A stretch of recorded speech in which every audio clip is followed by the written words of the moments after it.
Hello everyone.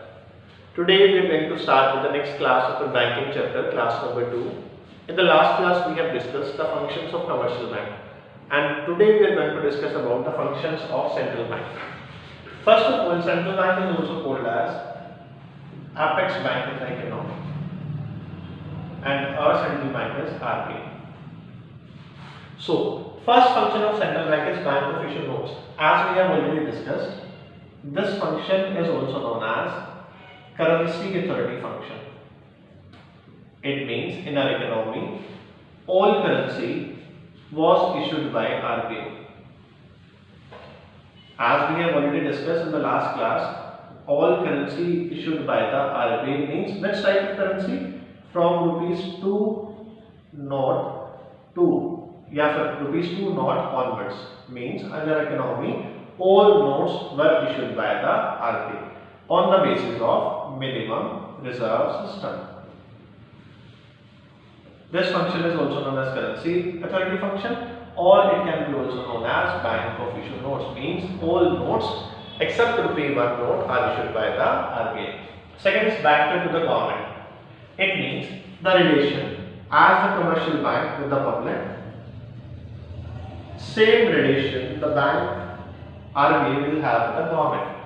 It means it performs three kind of function. One is banker, second is agent, third is advisor. It means RBI on behalf of government accept deposits and give loan to the government against security.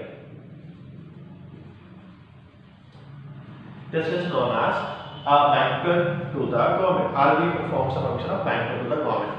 Agent means mediator. It means if the government issues securities to the public, that can only be issued with the help of RBI. It means government के बीच में ये perform करता है as a mediator. Next as a advisor. RBI works as an advisor to the government in different kind of situations. These were the two functions. First is bank of issue notes, second is banker to the government. Now the third function is bankers bank in the supervisory role. It means the relationship that the commercial bank with the public, same relation RBI will have with the commercial bank. It means when RBI gives loan to the commercial bank and RBI accept deposits from the commercial bank. Two kinds of functions it was performing. One is accepting of deposits, one is advancing of loans. Now the next thing or the main thing to discuss is when RBI gives loan to the commercial bank, in return commercial bank needs to pay interest on it, and that interest is known as repo rate. This was a new point, that interest is known as repo rate. When the commercial bank gives deposits to the RBI, in that case interest received by the commercial banks is known as reverse repo rate. One is repo rate, one is reverse repo rate. When commercial bank pay off interest, that is known as repo rate. When commercial bank receive interest, that is known as reverse repo rate. Next is lender of the last resort. It means when banks come under the situation of crisis,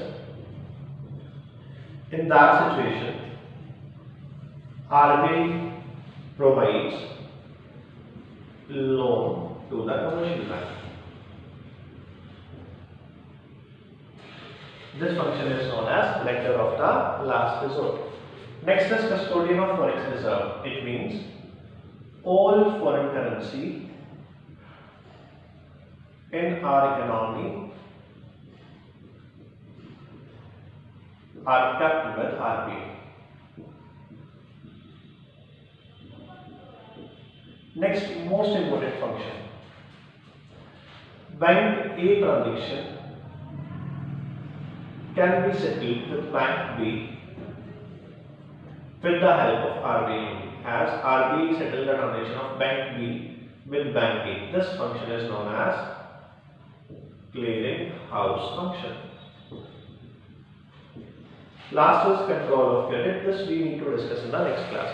Today we have discussed 5 headings. That is, first is bank official notes, second is banker to the government, next is bankers bank and supervisory role, next is lender of the last resort, next is custodian of forex reserves, sixth one is clearing house function. This function we need to discuss in the next heading or the next part.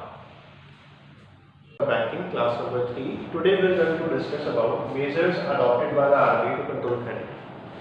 First of all, this can be also known as monetary policy. Monetary policy means the policy that can be adopted by the RBI to control credit. Monetary policy means the policy that was adopted by the RBI to control credit. Two kinds of situations for within the market. One is inflation, one is deflation. Inflation means a situation in which there was excess money supply in the economy. Deflation means a situation in which money supply was least in the economy.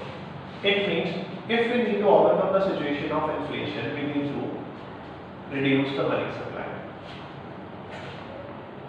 And if the situation of deflation was there, to overcome the situation, we need to increase the money supply. Means in inflation we need to decrease the money supply, and in deflation we need to increase the money supply. Now come to the point. Policy can be classified into two parts. One is quantitative instruments, one is qualitative instruments. Quantitative instrument can further be classified as bank rate, repo rate, reverse repo rate, CRR, SLR, open market operation. Qualitative instruments, margin requirement, rationing of credit and overall suasion. This we have already discussed. In simple words, two kinds of situations are there. One is inflation and one is deflation. Bank rate is increased during inflation and decreased during deflation. Repo rate is increased during inflation, decreased during deflation. Reverse repo rate is increase and decrease. In the same manner, CRR is increase and decrease. SLR is increase and decrease. Now discuss these points one by one. First of all, bank rate and repo rate, I am considering this as one and the same thing. But the difference was, in one we need to mortgage the security, and in one we do not need to mortgage the security. That is, one is for the short time and one is for the long time. Now the process is like this. When RBI gives loan to the commercial bank, in return the interest paid by RBI on it is known as repo rate. It means when repo rate increases, it leads to increase in market rate of interest. It leads to increase in the market rate of interest. When the market rate of interest increases, then borrowings by the public decreases. When the borrowings by the public decreases, it leads to reduction in the investment, reduction in the consumption expenditure. Ultimately, money supply is controlled. This is the situation of inflation. In the same manner, we need to discuss the situation of deflation. Alternate part is, in the situation of deflation, RBI increases the money supply, and the same function was there. कि कैसे money supply reduce होगी. So first one is clear. In the same manner, reverse repo rate is there. Now the next item is CRR. When CRR increases, it leads to reduction in money creation capacity. And when the money creation capacity reduces, money supply also reduces. And in the other case, when the CRR decreases, that leads to increase in the money creation, which ultimately leads to increase in the money supply. So these were the money: bank rate, repo rate, reverse repo rate, CRR, SLR, and open market operation. Now the last and the foremost part is open market operation. It means an instrument adopted by the RBI to control or release the money supply in the economy. In this type of situation, RBI functions in the open market by sale or purchase of securities. Means, in the one side, when the RBI sell the securities, means money should be absorbed from the market, and in the situation of inflation, we need to absorb the money supply. So it means sale of securities. And on the other part, it was purchase of securities. These were the quantitative instruments adopted by RBI to control credit. Now come to the next point, margin requirement, qualitative instruments.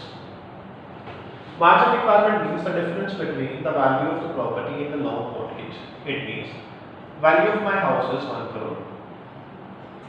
And if I need to take loan on behalf of this, then bank will grant me a loan of rupees 50 lakh. Value of the house is 1 crore. The loan granted by the bank is 50 lakh. It means bank maintains a margin of 50 lakh in between. So simple and sweet. Inflation के time पे increase हो जाएगा and it should be decreased at the time of deflation, because in the time of inflation we need to reduce the money supply and in the time of deflation we need to increase the money supply. Next is rationing of credit, means fixation of quotas. In the same manner, quotas start at the time of inflation and quotas stop at the time of deflation. This was the last heading of the chapter, means the instruments adopted by the RBI to control credit. This is also known as monetary policy and it was classified into two parts, one is quantitative instruments and another is qualitative instruments. Ultimately the main aim is at the time of inflation we need to reduce the money supply and at the time of deflation we need to expand the money supply. This was the last topic of this chapter and the same topic should be discussed in the coming chapters also. So clear it carefully, one is quantitative and another is qualitative. This can be classified as bank rate, repo rate, reverse repo rate, CRR, SLR, open market operation, and this can be classified as margin requirement, rationing of credit and modal suasion. That's it. Thank you.